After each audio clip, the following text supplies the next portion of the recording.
Weird science is the revolution. The Amazing Spider-Man, number 49, and it is written by Zeb Wells, art by John Romita Jr., inks by Scott Hanna, colors by Marcelo Menez, letters by VC's Joe Caramagna. And again, maybe with the pressure off and the kind of thing of like, let's just throw this out there. This is probably the best looking John Romita Jr. art we've had in this entire series. Me and you were making talking. A big comeback here. It looks really good. I was shocked. We talked about the cover. Cover looks like ass. It's terrible. I mean, it's awful. And we were laughing about it this week. And like, okay. So I start reading the book. I don't read the credits when we're just reading it to get ready to, talk about it. So I'm about halfway through and I realized like, oh man, there must be somebody else on this. Even though when you really look, you can notice some definitely. Of the telltale signs. But I never at this point thought, oh my God, that kid has a bobblehead, or oh my God, that's really pencil. So I actually looked. I'm like, oh crap, it is him. And some of the better looking actual Spider-Man, art and some of the facial expressions, even from the beginning, they look really good. I mean, it looks really good. At the beginning, you end up where it starts off, and you do have Kareem. And if you don't know Kareem, he's the guy with the bullseye on his bald head and all those earrings in his ear, where he finds out that White Rabbit has been turned into a vampire. Some guy, she's collecting money. She hasn't come back. He goes to check out.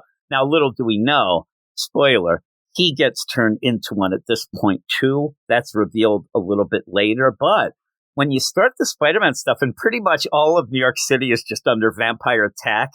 I mean, they're swooping in, they're flying, just crazy. The art of the people running and reacting is really good. There's a lady on that panel. I'm like, that looks really good. And I don't know if it's that Scott Hanna and Marcelo Menez are stepping it up as well, because everything looks tighter to me. Everything looks better. I just don't get it. And so you get Peter and he's going around. This is one of those things. The narration kind of is like, because he's saying, oh man, like, this is great. I usually have to, watch out for who I fight. Usually I have to worry because it might be some normal people, but these are vampires, so I could beat the crap out of them. I think that he would be smarter than that. It does come around to the end to be that bookend deal where he does then realize these are just regular people for the most part that were turned into vampires. But at this point, he's all into it, and they end up mentioning, and also I'll give everybody a shout out. Some people were hoping that possibly Paul got turned into a vampire so we could get him killed. He is not in this issue. I was waiting to see him. He is not going to be in this, but you get Mary Jane's taking care of the ants. Randy's doing some stuff, so that's kind of tightened up. And then Peter gets a message, a text on his phone, Peter's phone, that says, I'm in trouble. He's been doing that a lot, too. People texting Peter to send Spider-Man to help him. Yeah, he's really big on it. And it's always that deal when he shows up, he's got to fumble with the idea of Peter getting a hold. But most of the time, the people are calling Peter to get to this. I think this also is a setup for when we eventually get to it, when Tombstone ends up going and really going on to the deal. We might even be setting up where Kareem and White Rabbit would, help Peter, help Spider-Man, and the idea of the text. So we know he kind of knows. And you get the idea. They'll try to go after Peter. It's like getting Peter to get Paul, but instead of Paul, it's Spider-Man. But you end up where he gets this unknown text. And, when you're in the middle of a vampire apocalypse, you follow any unknown text. Like the idea that I'd even have that pop up. I'd have that blocked within seconds, but it pops up and it gives an address. And that's where you end up where Spider-Man goes up and sees Kareem. And it is funny, that play where he goes and like, how it's you, Kareem. And on the text, it says, it's me. And the funny, Peter says, or Spider-Man says, like, you said it's me. Like, nobody knows you. And then he has to play the deal of how do you get Peter's number? And he goes, oh, Tombstone has that number, in case he has to call you to, like, kill you. And Peter's like, I'm out. And then you end up, once he hears White Rabbit, because he's a good guy, and Kareem, he did it up. And there's actually some really good, like, feels moments in this, because Kareem does seem very desperate. We find out there's ulterior motives, but he has been hanging with White Rabbit. And he says to Spider-Man, you saved me without even knowing me. Like, you saved me because you're a good guy. Please, we have to save, White Rabbit. And then he says, and it's weird because the idea that Peter goes, she's been trying to kill me by hitting me with carrots. I'm like, okay, yeah, that was a little... But did you think at one point, now I said the art, I swear to God, right after that, I didn't think those were stakes. I thought they were carrots that he had because he's like, hey, I got these at a construction site. He has all of these wooden stakes. Where do you get those stakes from? He says a construction site. Yeah. I guess you might have those, but it looks kind of like a little too much for that. I don't know. But, maybe he went to the, who ordered the steak store is what he did. But you ended up where Kareem says, we have to kill the vampire that turned White Rabbit. This is, and me and you, I'm not a big horror fan. You weren't aware. I do know some movies like a Lost Boys that do go with this theory. You have to kill the vampire that turned the person, then they turn back. It's kind of wonky, but yeah, I don't know if it's ever been established in Marvel. And I think that it's going to be the big rule where you get to the end. And I'm going to end up talking at one point, probably during the Doctor Strange review, about who I think the big bad is. I'll just tell you, I think it is Varney, the original vampire. And I think they're going to have to end up killing him to get everybody turned. That's how you get everything back, to normal. But it's also there's how long it takes somebody to turn. Like in this, it's basically instantly you're a vampire after you get bitten. It seems instant. And then there's times where if you don't turn them, you could just eat them. There's a lot of it should take rules. like days, I think. Yeah, I guess you could just play it the way they play it. But yeah, they end up where the person who turned White Rabbit is trapped in this building. You have to avoid White Rabbit, but also then get this guy. Peter's like, yeah, okay, and at this point, again, remember, he's just full out vampires bad, and they deserve and can be killed. So he goes in with Kareem, and he gets sent into this room. They're like, we have him trapped in this room. Peter gets the stakes and goes in. I'm right with him, Peter, and there's some funny moments, actually, where he screams out. Yeah. And it's because there's rats. And you have Kareem outside the door. Well, are you okay? What was it, the vampire? He's like, no, it was rats. I hate rats so much. I hate mice. The other day I was recording with Gray. Oh, no. As I'm recording, Tanya comes up and she has this like wrapped up thing in like a towel. And I look and I see this thing and I'm like, what is that? It looked like a crazy piece of wood.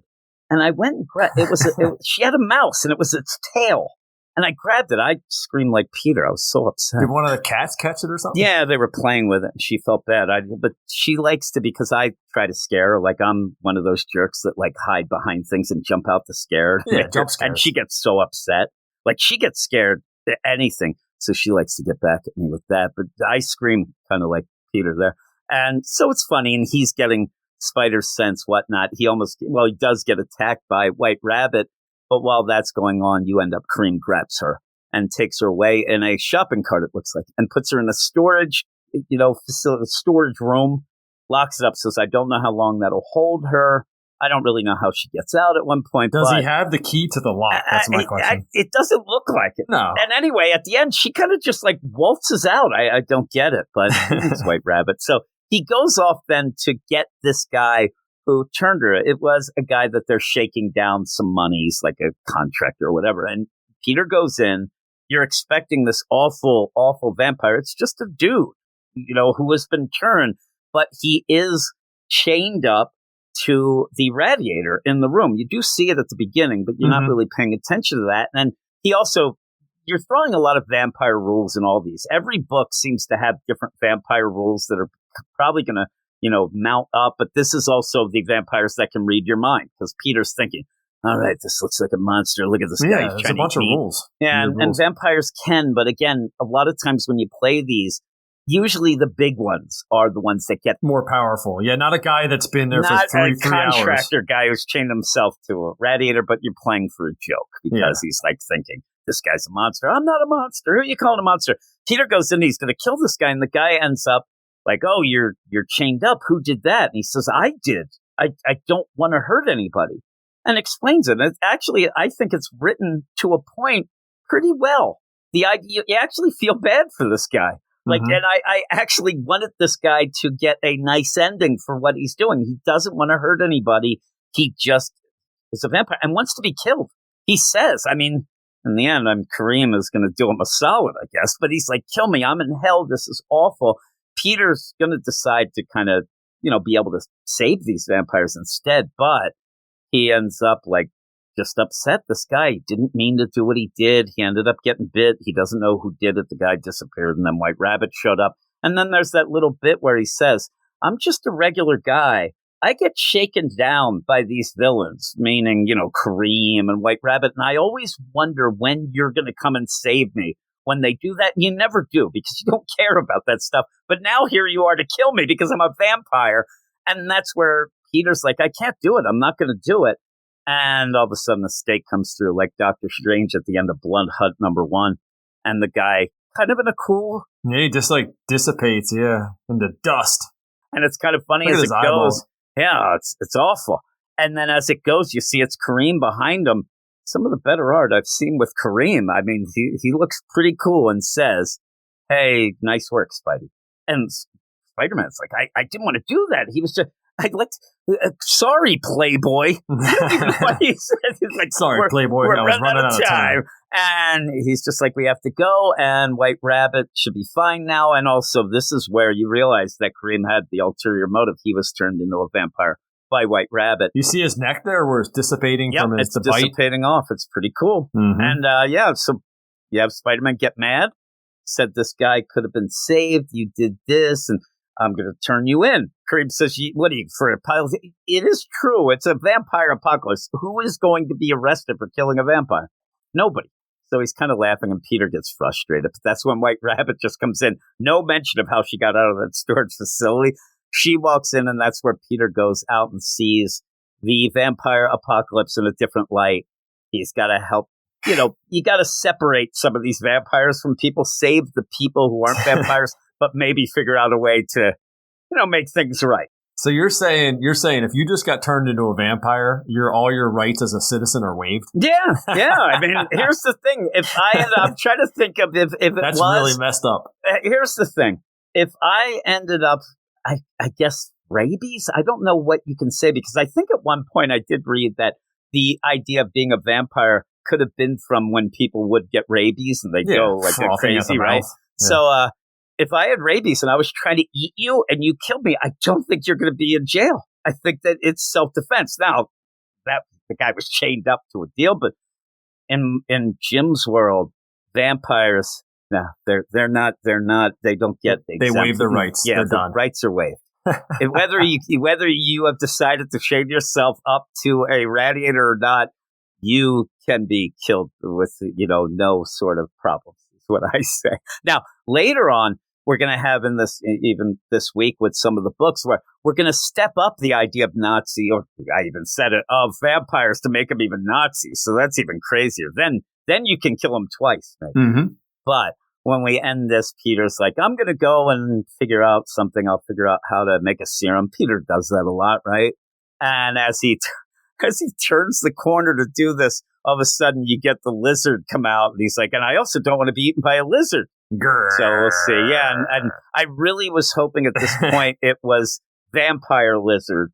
But I believe what will happen here is you'll have Kurt say like, oh my God, I need you. We got to go figure out how to. Yeah, well, he'll help him with the cure, but in the next issue. We'll see the deal. And he's like, plus, I better run because I think I have the Hulk's pants on and he's going to want him back. I love those purple pants. It's back when they use purple for every color. Yeah, every deal. I love purple those. And green. But yeah, so that's the end. And again, it's a one shot.